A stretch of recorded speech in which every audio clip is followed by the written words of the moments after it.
Media సోదరులకు నమస్కారం. Electronic media and print media, Delhi national media అందరికీ పేరు పేరున నమస్కారం. ఈ మీడియా సమావేశంలో నాతో పాటు పాల్గొంటున్న గౌరవనీయులు మాజీ ట్రైకార్ చైర్మన్ గారు గౌరవనీయులు రామచంద్ర నాయక్ గారు, మాజీ జీసీసీ చైర్మన్ గారు వాలియా నాయక్ గారు, గౌరవనీయులు రాష్ట్ర పార్టీ కార్యదర్శి రూప్ సింగ్ నాయక్ గారు, మాజీ SC ST commission member Rammal Nayak గారు, మరి అక్కడి నుంచి వచ్చిన మా సోదరుడు నరసింహ నాయక్ గారు, అలాగే మోహన్ నాయక్ గారు, అలాగే మీ అందరికీ మరొకసారి పేరు పేరున నమస్కారం. నిన్న మా గౌరవ వర్కింగ్ ప్రెసిడెంట్ కేటీఆర్ గారి మరి ప్రెస్ మీట్లో మీరు అందరు పాల్గొన్నారు. అందరూ మేము ఎందుకు వచ్చామో మీకు తెలుసు.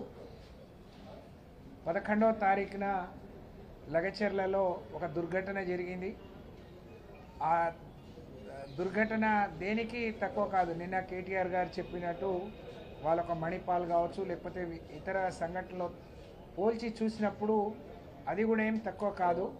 కానీ దురదృష్టం ఏంటి అంటే అది ముఖ్యమంత్రి గారి సొంత నియోజకవర్గం.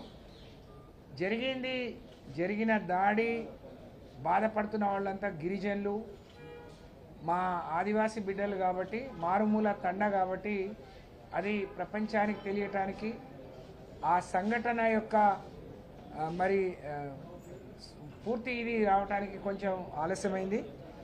వచ్చిన రోజు నుంచి ఆ రోజు దుర్ఘటన జరగటానికి ముఖ్యమైన కారణం కొడంగల్ నియోజకవర్గంలోని లగచర్ల ప్రాంతంలో తెలంగాణ రాష్ట్ర ప్రభుత్వం ఒక ఫార్మా కంపెనీ తీసుకురావాలని చెప్పి ఫార్మా విలేజ్తోని అక్కడ 1300-1400 ఎకరాల భూమిని కొనుగోలు చేసే ప్రయత్నంలో భాగంగా ఎక్కువ మంది గిరిజనులు, దళితులకు సంబంధించిన భూములు, పట్టా భూములు మరి కోల్పోవాల్ వస్తుంది. వాళ్ళ తాతలు తండ్రులు వాళ్ళ తరతరాలుగా వాళ్లకు వస్తున్న భూములు, మేము భూములు ఇయ్యము, వాటిని వదులుకోము అని చెప్పి ఎప్పుడైతే తెలిసినప్పటి నుంచి ఏ అధికారి వచ్చినా ఎవరు వచ్చినా వాళ్ళ నిరసనను వివిధ రూపాల్లో వివిధ స్థాయిలో వాళ్ళు తెలియజెప్పడం జరిగింది. కానీ ముఖ్యమంత్రి గారు ఇది నా నియోజకవర్గం, సామాన్య గిరిజనులు, పేద గిరిజనులు ఏం చేసుకుంటారు, నాకు ఎదురు తిరుగుతారా అనే ఒక అహంకారంతో, ఒక దురహంకారంతో మరి అక్కడికి అధికారులను పంపించి ఆ సంఘటనకు బాధ్యులైనరు. ఆ సంఘటనకు కూడా ఎవరు ఉద్దేశపూర్వకంగా కలెక్టర్ మీదనో ఇంకెవరి మీద దాడి చేయాలనే ఆ గిరిజనుల ఉద్దేశం కాదు. కేవలం 9 నెలలుగా కలెక్టర్ కాళ్ళ మీద పడ్డ ఆర్డీఓలు, ఎంఆర్ఓలు ఎవరు వస్తే వాళ్ళ కాళ్ళు పట్టుకొని బతిలాడినా వదులుకోలేదు, మరి వదలట్లేరు, మళ్ళీ మా ఇళ్లకు వచ్చిరు అని చెప్పి ఒక ఆవేదనతోని మాత్రమే కొంతమంది యువకులు నెట్టేస్తే, మధ్యాహ్నం సంఘటన జరిగితే అర్ధరాత్రి ఆడవాళ్ళని చూడకుండా, వృద్ధులని చూడకుండా, పిల్లలని చూడకుండా నానా బీభత్సం, బందిపోటు దొంగల మీద ఏ విధంగా ప్రయోగం చేస్తారో, దేశద్రోహుల మీద ఏ విధంగా దాడి చేస్తారో, మరి ఆ విధంగా టెర్రరిస్టులను తలపించే విధంగా అమాయకమైన గిరిజనుల మీద వాళ్ళ ప్రతాపాన్ని మరి చూపించడం జరిగింది. దాంట్లో అనేక మంది గిరిజనులు మరి శారీరకంగా వాళ్ళు ఇబ్బంది పెట్టారు, కొట్టారు. అక్కడి నుంచి 21 మందిని అరెస్ట్ చేసి ఇప్పటికే జైల్లో ఉంచారు. ఆడవాళ్ళని కూడా చూడకుండా వాళ్ళని విపరీతంగా కొట్టడం జరిగింది. ఈ రోజు వరకు అక్కడ ఎవరు పోయినా పోనీయకుండా భయానకమైన వాతావరణంలో ఆ తండను ఉంచడం జరిగింది. స్వతహాగా అక్కడ పార్లమెంట్ సభ్యురాలైన అరుణ గారు, లేకపోతే ఈటల రాజేందర్ గారు లాంటి వాళ్ళు పోయినా రానియకుండా అడ్డుకుంటున్నారు. వాళ్ళను పరామర్శిద్దామంటే కూడా మరి వాళ్ళు పెట్టే ఇబ్బందులు, వాళ్ళ పెట్టే చిత్రహింసలు, అక్కడ పోలీసులు భయపెడుతున్న తీరు చూసి గ్రామస్తులందరూ కూడా పారిపోవడం జరిగింది. తండాలన్నీ కూడా శ్మశాన నిశ్శబ్దాన్ని మరి తలపిస్తూ ఉన్నాయి. అందుకనే మేము అక్కడున్న గిరిజనులందరూ వచ్చి మా నాయకుడు కేసీఆర్ గారిని మాకు న్యాయం చేయండి, మీరు ఉన్నప్పుడు మేము సంతోషంగా ఉన్నాం, కేసీఆర్ గారు ఉన్నప్పుడు పల్లెల జోలికి పోవద్దు, పల్లెలు పచ్చగా ఉండాలి అని చెప్పి హైదరాబాద్లోనే మెప్పించి ముచ్చెర్లలో ఒప్పించి దాదాపు 14,000 పైచీలకు ఎకరాలను ఫార్మాసిటీ కోసం కొనుగోలు చేసి ఇస్తే కేసీఆర్ గారు ఏం చేస్తే దాన్ని వ్యతిరేకించాలి, ఆయన మరి మంచి చేస్తే దాన్ని చెడు చేయాలి, ఆయన ఫార్మా సిటీ అన్నాడు కాబట్టి నేను ఫార్మా విలేజ్ పెట్టాలని చెప్పి రేవంత్ రెడ్డి గారు పచ్చని గ్రామాలు మరి ఆగం చేయడానికి ఆయన పూనుకున్నాడు.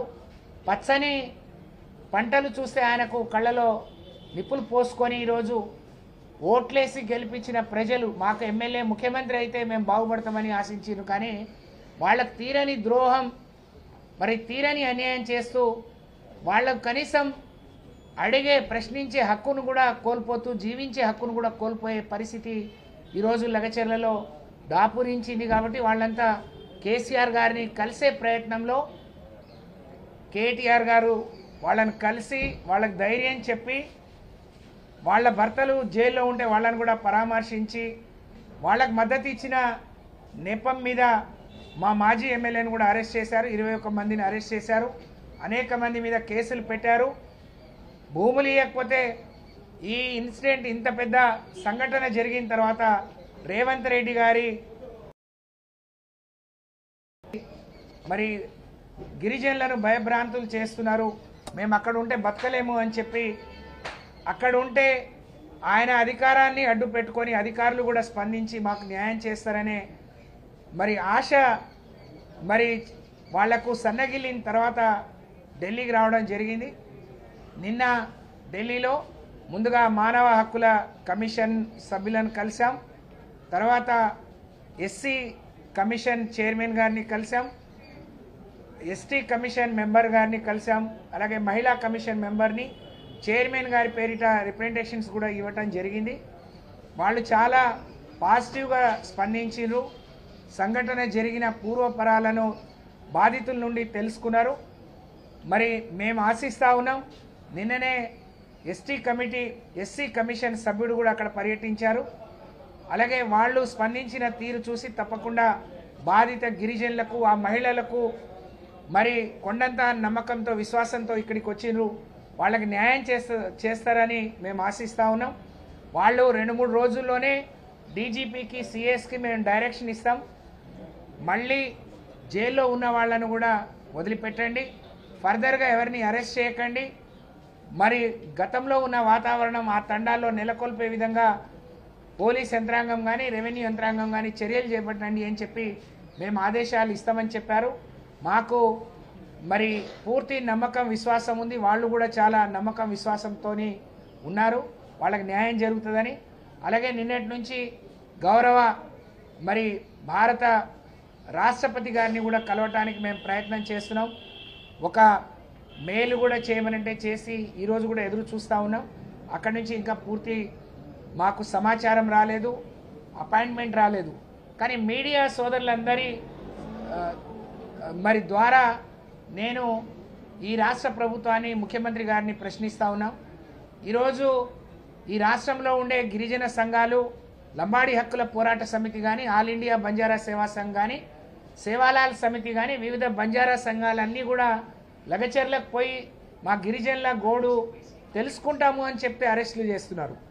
నిన్ననే దాదాపు సుమారు 3,000 మందిని అరెస్ట్ చేస్తారు. అసలు అక్కడ ఏం జరగకపోతే మీరు ఎందుకు ఇంత భయపడుతున్నారు అని రేవంత్ రెడ్డి గారిని ప్రశ్నిస్తూ ఉన్నాం. రేవంత్ రెడ్డి గారు ముఖ్యమంత్రి అయి 11 నెలలైంది. అధికారంలోకి రావడానికి మా గిరిజనులకు అనేక మాయమాటలు చెప్పినరు, అనేక అలవి కాని హామీలు చెప్పినరు. కానీ వాళ్ళ గిరిజనులనే మరి రోడ్డు మీద నిలబెట్టే పరిస్థితి ఈరోజు తెలంగాణలో వచ్చింది. రేవంత్ రెడ్డి గారు 11 నెలల్లో ఇదే ఢిల్లీకి 25 సార్లు వచ్చిండు. కాంగ్రెస్ పార్టీ నాయకుల మెప్పు పొందడానికి, వారి కప్పం కట్టడానికి 25 సార్లు ఢిల్లీకి వచ్చిన రేవంత్ రెడ్డికి కొడంగల్లో ఉండే గిరిజనుల బాధలు, గిరిజనుల కష్టాలు తెలుసుకునే ఒక్కరోజు ఓపిక లేకపోవడం నిజంగా చాలా దురదృష్టకరం, బాధాకరం. మరి ఎందుకు ఇంత ఆవేదన చెందుతున్నారు అని ఒక ముఖ్యమంత్రిగా నీకు స్వయంగా ఓట్లేసిన వాళ్ళు, వాళ్ళ గురించి నువ్వు తెలుసుకునే మీరు సమయం లేకపోవడం, లేకపోతే వాళ్ళను మెప్పించి ఒప్పించి అది తీసుకోలేని ముఖ్యమంత్రి రాష్ట్ర ప్రజల్ని ఏ విధంగా మెప్పిస్తాడు, ఒప్పిస్తాడు, ఏ విధంగా పాలిస్తాడు, నిజంగా నీకు పాలించే అర్హత ఉందా రేవంత్ రెడ్డి గారు అని చెప్పి నేను ఈ సందర్భంగా ప్రశ్నిస్తా ఉన్నాను. గిరిజనుల దగ్గరికి పోకుండా సంఘాల వాళ్ళని ఆపుతున్నారు. ఆ గిరిజనులు ఇంట్లో ఉండే పరిస్థితి లేదు. చిన్న చిన్న పిల్లలు, వృద్ధులందరూ ఎక్కడో పారిపోయి మరి పొట్ట చేతున పట్టుకొని, ప్రాణాలు అరిచేతులు పట్టుకొని బతుకుతా ఉన్నారు. ఇది సరి అయింది కాదు. అందుకనే మీ ద్వారా ఈరోజు సభ్య సమాజం మరి మాకు రాజ్యాంగం కల్పించిన హక్కు, గిరిజనులకు జీవించే హక్కు ఉంది. మేమెవరి తెరువుకు పోవట్లేము, కానీ మా తెరువుకు వచ్చే వాళ్లను సక్రమంగా రమ్మని అడుగుతున్నాం. కానీ అన్యాయంగా, దౌర్జన్యంగా, బలవంతులు కాబట్టి బలహీనుల మీద ఇలాంటి దాష్టికానికి పాల్పడడం సరైనది కాదు, ఇది న్యాయం కాదు అని చెప్పి నిన్న కమిషన్లకు మేము 4 కమిషన్లకు మేము మా విన్నపాన్ని ఇచ్చాం. దానికి సానుకూలంగా స్పందించారు. సత్వరమే దాని మీద నిర్ణయం తీసుకొని మాకు న్యాయం చేస్తారని చెప్పి ఆశిస్తూ ఉన్నాం. తప్పకుండా ఈరోజు మరి గిరిజనులు, కాంగ్రెస్ పార్టీలో ఉండే గిరిజన నాయకులతోని మీరు ప్రెస్ మీట్లు పెట్టి ఇదంతా తప్పైనట్టు, అవి 210 ఎకరాలే గిరిజనులు అని చెప్తున్నారు. ఇది చాలా తప్పుడు విషయం అండి. 200 ఎకరాలున్నా 2 ఎకరాలున్నా గిరిజనులు మనస్ఫూర్తిగా ఒప్పుకొని ఇవ్వకపోతే అడిగే హక్కు ఏ ప్రభుత్వానికి, ఏ అధికారికి లేదు. గిరిజనులకున్న హక్కు గురించి తెలుసుకోకుండా నువ్వు ఎంపీ కావడం, మీరు ఎమ్మెల్యేలుగా ఉండడం, ఇలాంటి వాళ్ళు గిరిజనుల హక్కులను కాల రాస్తుంటే చూస్తూ మరి కాంగ్రెస్ పార్టీకి ఒత్తాసు పలికే నాయకులు ఉండడం మేము చేసుకున్న దురదృష్టం. కాబట్టి ఈ రాష్ట్రంలో ఉండే గిరిజన సమాజం అంతా కూడా దీన్ని తీవ్రంగా ఖండించాల్సిన అవసరం ఉంది. ఆ లగచెర్లలోని గిరిజనులకు మనం అండగా నిలబడాల్సిన సమయం ఉంది. కాబట్టి అందరూ కూడా మరి రేపు జరిగే కార్యక్రమానికి కానీ, లేకపోతే వాళ్ళందరి జైలు నుంచి విడుదల అవ్వడం కానీ, ఉన్న కేసులన్నీ ఎత్తివేయడం కానీ, వాళ్ళు సామాన్య జీవితాన్ని గడపడం కానీ, వాళ్ళ భూముల జోలికి ఎవరు రాకుండా ఉండే వరకు బీఆర్ఎస్ పార్టీగా, గిరిజన సంఘాలుగా మేమందరం కూడా అండగా ఉంటాం. ఈ రాష్ట్రంలోని గిరిజన సంఘాలు కూడా, గిరిజన నాయకులు, గిరిజన బిడ్డలని చెప్పుకునే ప్రతి ఒక్కరూ వాళ్ళకు అండగా నిలబడాలని చెప్పి తెలియజేసుకుంటూ మరొకసారి మేము రాష్ట్రపతి గారిని కలిసే ప్రయత్నం చేస్తాం. అవసరం ఉంటే బీజేపీ పార్టీ అధ్యక్షుడిని, అలాగే రాహుల్ గాంధీ గారు హైదరాబాద్ వచ్చి మాకు చాలాగా తెలంగాణలో నాకు గొప్పగా అధికారం ఇచ్చిండ్రు, ఏ పేదవాడు, ఏ గిరిజనుడు నాకు పిలిపించినా నేను వచ్చి వాలిపోతా అన్నాడు. మరి ఎన్నికల హడావిడిలో నిన్నటి వరకు ఉన్న రాహుల్ గాంధీ గారు ఇప్పటికైనా కళ్ళు తెరిచి తెలంగాణలో జరిగిన విషయాలు, వాస్తవాలు తెలుసుకొని వాళ్ళు కూడా గిరిజనులే, వాళ్ళు మీకు ఓట్లేసిన వాళ్ళే, వాళ్లను కూడా సమాన దృష్టితో చూడాల్సిన బాధ్యత మీ పైన ఉంది. కాబట్టి అవసరమైతే కాంగ్రెస్ పార్టీ వాళ్ళను కూడా కలిసే ప్రయత్నం చేస్తాం. కాబట్టి సమాజంలో ఉండే గిరిజనులందరూ కూడా దీనికి లగచెర్ల గిరిజనులకు మద్దతు ఇవ్వాలని, ఈ సంఘటనకు అందరూ కూడా స్పందించాలని మనస్ఫూర్తిగా కోరుకుంటూ మరొకసారి మీ అందరికీ నమస్కారం, ధన్యవాదాలు. జై తెలంగాణ, జై కేసీఆర్.